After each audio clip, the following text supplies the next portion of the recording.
Sebuah perdebatan hangat merebak di ruang-ruang digital. Seorang apologet populer menyatakan bahwa peristiwa penyaliban Yesus adalah rencana iblis, merujuk Yohanes 8:44. Benarkah demikian? Sejak awal Alkitab menyingkap bahwa karya keselamatan bukan respons mendadak Allah, melainkan rencana kekalnya. Proto-evangelium di Kejadian 3 ayat 15 sudah menubuatkan bahwa keturunan perempuan akan meremukkan kepala ular. Nubuat ini menemukan puncaknya di salib. Perjanjian Lama memberikan detail tentang bagaimana Mesias akan menderita. Mazmur 22 yang kemudian dikutip Yesus di kayu salib.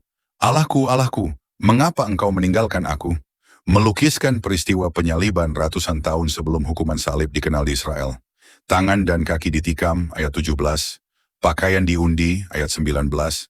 Cemoohan dari orang banyak, ayat 8-9. Kemudian Yesaya 53 menubuatkan sang hamba Tuhan yang dihina, diremukkan, dan mati sebagai korban penebusan. Kedua teks ini tidak memiliki arti lain selain sebagai nubuatan tentang Kristus yang menderita.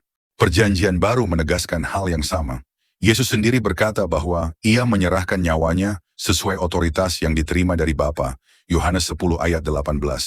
Petrus dalam Kisah Para Rasul 2 ayat 23 menyebut kematian Yesus terjadi menurut maksud dan rencana Allah. Bahkan Wahyu 13 ayat 8 menyebut anak domba yang disembelih sejak dunia dijadikan. Dengan kata lain, salib bukan kebetulan tragis, tetapi master plan Allah sejak kekekalan. Lalu ada yang keberatan, katanya, mungkinkah Allah merencanakan kematian anaknya dengan cara sehina salib?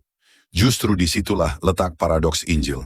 Paulus berkata, ia yang tidak mengenal dosa telah dibuatnya menjadi dosa karena kita, 2 Korintus 5 ayat 21. Dan ia merendahkan dirinya, taat sampai mati, bahkan sampai mati di kayu salib. Filipi 2 ayat 8. Kehinaan salib bukan kecelakaan, tetapi bagian dari rencana Allah agar kasih dan keadilannya nyata. Bagaimana dengan peran iblis? Memang dicatat bahwa iblis merasuki Yudas, Yohanes 13 ayat 27. Tetapi itu tidak berarti iblis yang merancang penyaliban.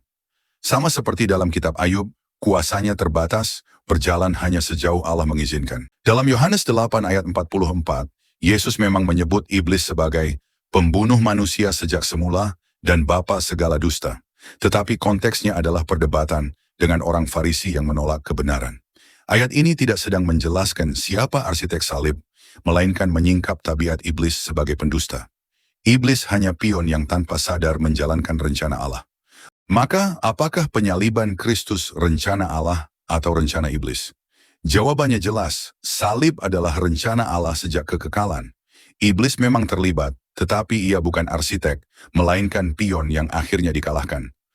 Menyebut salib hanya sebagai rencana iblis adalah reduksi yang berbahaya, mengaburkan kedaulatan Allah, mengabaikan nubuat perjanjian lama, serta bertentangan dengan kesaksian Yesus dan para rasul. Salib adalah inti Injil. Sebuah peristiwa yang hina menurut manusia, namun agung dalam rancangan Allah.